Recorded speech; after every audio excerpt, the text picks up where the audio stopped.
Welcome to an episode of Behind the Vision where we just talk about our journey as an artist and as human beings in general. Where I try to invite people that also have a unique mind and perspective on life, and that's valuable to just communicate about it. So that might resonate with you guys as well. So, what I would like to ask you is, how did you get started as an artist, and what is your drive to do it for so many years? Oh man, haven't thought about that in a while.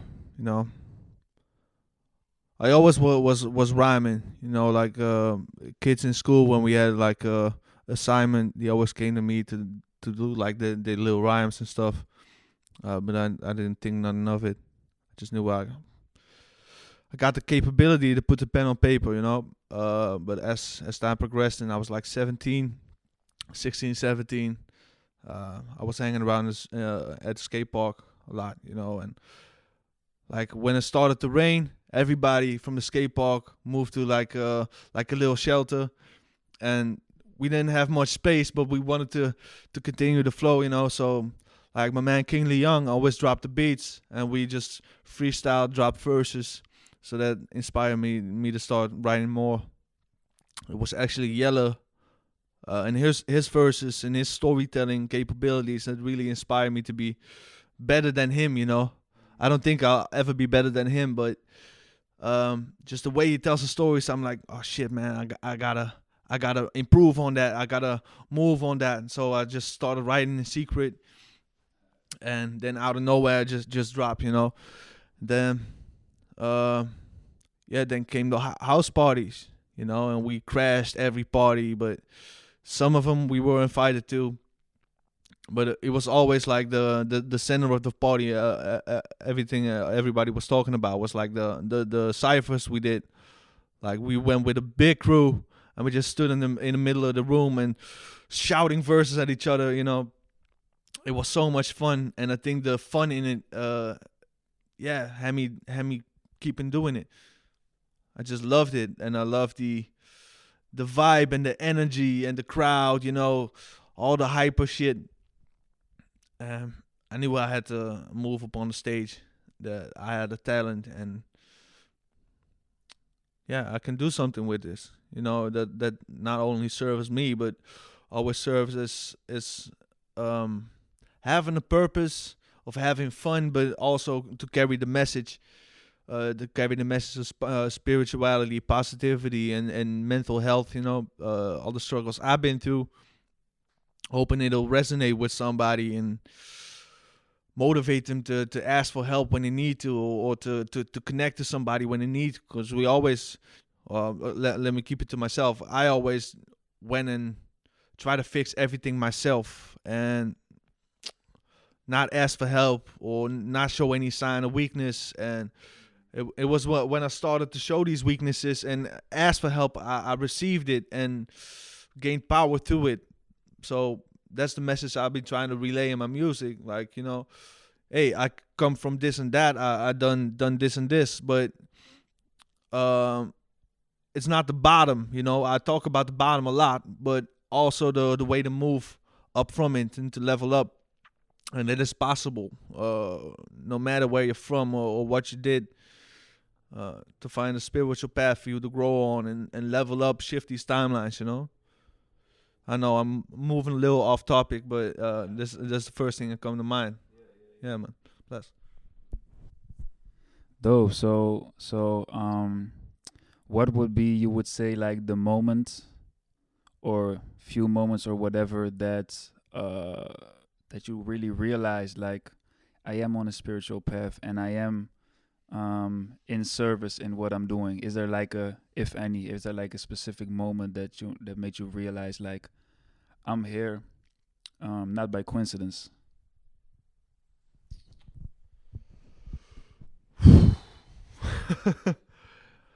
Oh shit, man. Yeah, I guess so. Um, Yeah, I was writing about my troubles and all this negativity and all these demons that were surrounding me, you know. And one time went to Amsterdam to do a show, and I did a couple verses. They were great verses. They were, and I killed it. But I seen the mood switch in the crowd, you know, because I was like putting all my poison out there, and oh, life was so hard, and I'm addicted to this and that, and people treat me so and so. And I was just spewing my venom, and it was dope, but it was bad dope. You know, I seen the mood of the crowd switch from positive to negative like that. You know, and people came up to me like, "Oh, you did such a good job. It was dope. I resonated with me, but I felt like this is not the message I'm trying to spread." You know, and I think after that I noticed that my lyrics had a prophetic significance to it, not in the biblical way, but um, like if I put on paper how my life is, it's gonna continue to be like this. You know, it's gonna continue to be this way. If I spew negativity and I repeat it back to myself, it's not just a physical movement; it's a spiritual and literal movement. This negativity keeps coming back into my life. So even when I wasn't feeling all that positive, I started writing in the positive sense, and I felt it coming back to me. I'm like, ooh, there's some power to this music, you know. It's not that weird. It's all frequencies, and what I send out, I'm gonna get back. And it was like, man, a week. Nah, not a week. That's bullshit. But like a month or two since I had this switch, everything changed in my life. You know, I got a new job. I fucking hated my job. I got a new job, got a new crib. I was living on the upstairs room of like this neighborhood witch. It was like all satanic bullshit in the house. It was such negativity. Got another house. I came in contact with Connect the Dots movement. Everything fell into its place, and yeah, that was the spark I needed to really build my fire. You know, I haven't thought about that in a while, man. But thanks for the question. Wow, that's a great story. I'm gonna have to listen to it again to understand the depth of that journey. Let's see. Yeah, I think a nice, think final question would be, um, yeah, you released quite a lot of music, but you're planning to release much more music. What can we expect from Stevie D? Can we also expect more English? Because there might be a lot of English viewers, but and also, is there a specific song or album that you're like, if you want to check out my music, this will be the go-to? Right. Well, I can't get into it that much. I got a couple projects going on. One I can talk about is it's a new album with King Lee Young, and you're on it as well, so you probably heard about this. Um, yeah, and I got a couple projects going on. Some I can't really get into deep about it, but yeah, of course, stay tuned. And there's always more music. There's always more music. Um, what was the last question? If you're also planning to do English. Oh, if I'm planning to do English, yeah, I did some, you know, with the Rap Solution album. Love to Soul Rock and Soul Messiah for that. But that really sparked something into it really sparked something with me. I've been writing in English quite a lot. Been making quite a lot of beats. Um, yeah, all I can say is maybe, definitely, yeah, You also have questions for me? yeah, man. Like, what drove you to become Mayvision? Well, what's the name entail? So Mayvision, I came up with the name when I was 15. and it was not a very conscious choice. It just kind of came to me. So my last name is Mavis, and yeah, I've always been someone to really, yeah, follow my own vision at all times. Even when I was a little child, I would always be in my own little dreamy world, trying to make sense of this world that we're living in. And Mayvision is just, yeah, I think it's kind of an alter ego as well. It can be helpful sometimes to get out of your own identity, to feel more free to channel different energies, as an artist, to also explore more parts of your essence. So yeah, to me that's what Mayvision kind of represents: an open channel of uplifting creativity, and yeah, that's Mayvision to me. Sounds like May's vision coming through. And I hear you talk a lot about intuition and some sort of divine plan you don't have much control of. How do you balance that with all the static from real life? You know, you're living in the center of Rotterdam. There's quite a lot of static going on. How do you balance that intuition and your mission with all the outside issues? Very good question.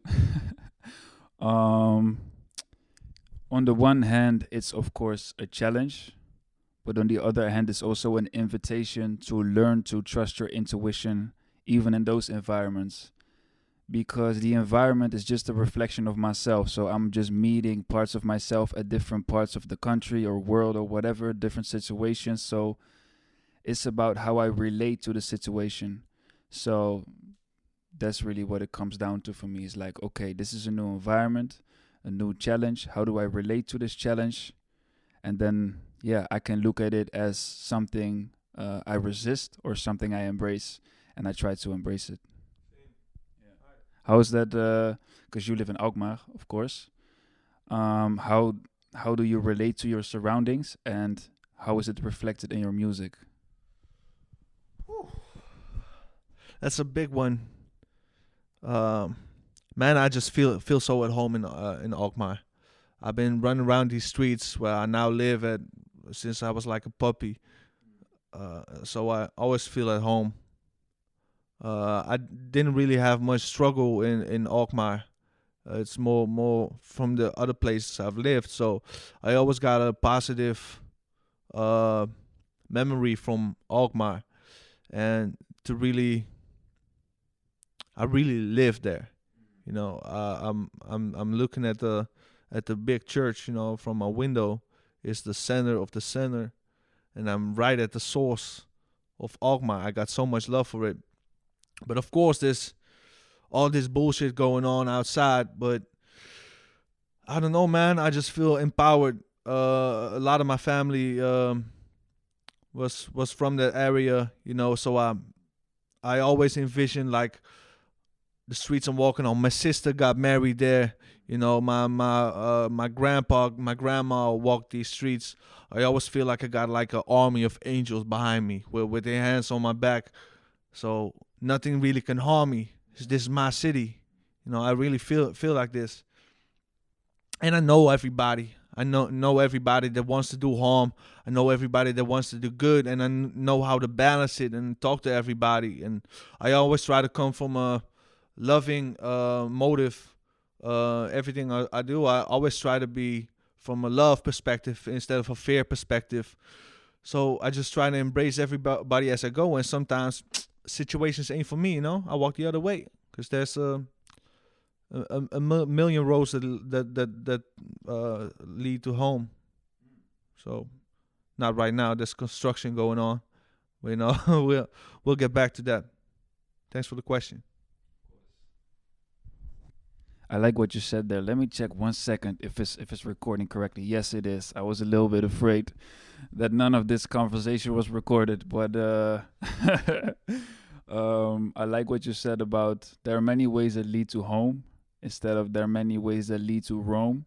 because I feel like we live in a time where we're always chasing something, right? So we say many ways lead to Rome, meaning your destiny or your goal or your future. But when you say many ways lead to home, that's more powerful. That's in the present. So that's a beautiful gem for whoever's listening.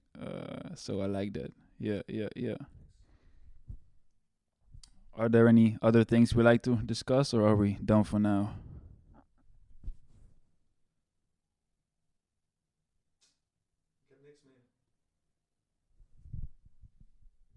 Then I'm gonna close it off. Thank you guys for watching.